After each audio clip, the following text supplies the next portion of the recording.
Ara għandhom għalfejn jgħidu l-istudenti, murġibhom, ħasra murġibhom, dan huwa dak li kitbet il-kandidata tal-Partit Nazzjonalista l-elezzjoni ġenerali Caroline Gallia wara d-dibattitu fuq il-kampus tal-Università ta' Malta.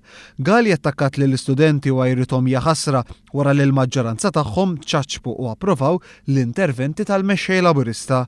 Il-kandidata nazzjonalista kitbet dan il-post fuq il-Facebook wara li ntemm id-dibattitu illi għalih kien hemm stennija kbira. Fil-fatt l-appoġġ li ngħata il-mexxej Laburista mill-istudenti preżenti kemm qabel u anke waqt id-dibattitu kien anke nnotat mill-ġurnali u anke mill-mistiedna preżenti fil-Breakfast News fuq One il-ħamis filgħodu. Id-dibattitu tratta qatt ta' temi fost l-oħrajn id-drittijiet ċivili. L-avukat u lecturer fl-Università ta' Malta Paul Kakija qal li kien bis-saħħa tal-mexxej Laburista li l-pajjiż għamel avvanzi kbar fil-kwistjoni ta' drittijiet ċivili. Wasanna fejn wasanna llum propju bis-saħħa tal-Partit Laburista, speċjalment bis-saħħa ta' Dr. Joseph Muscat.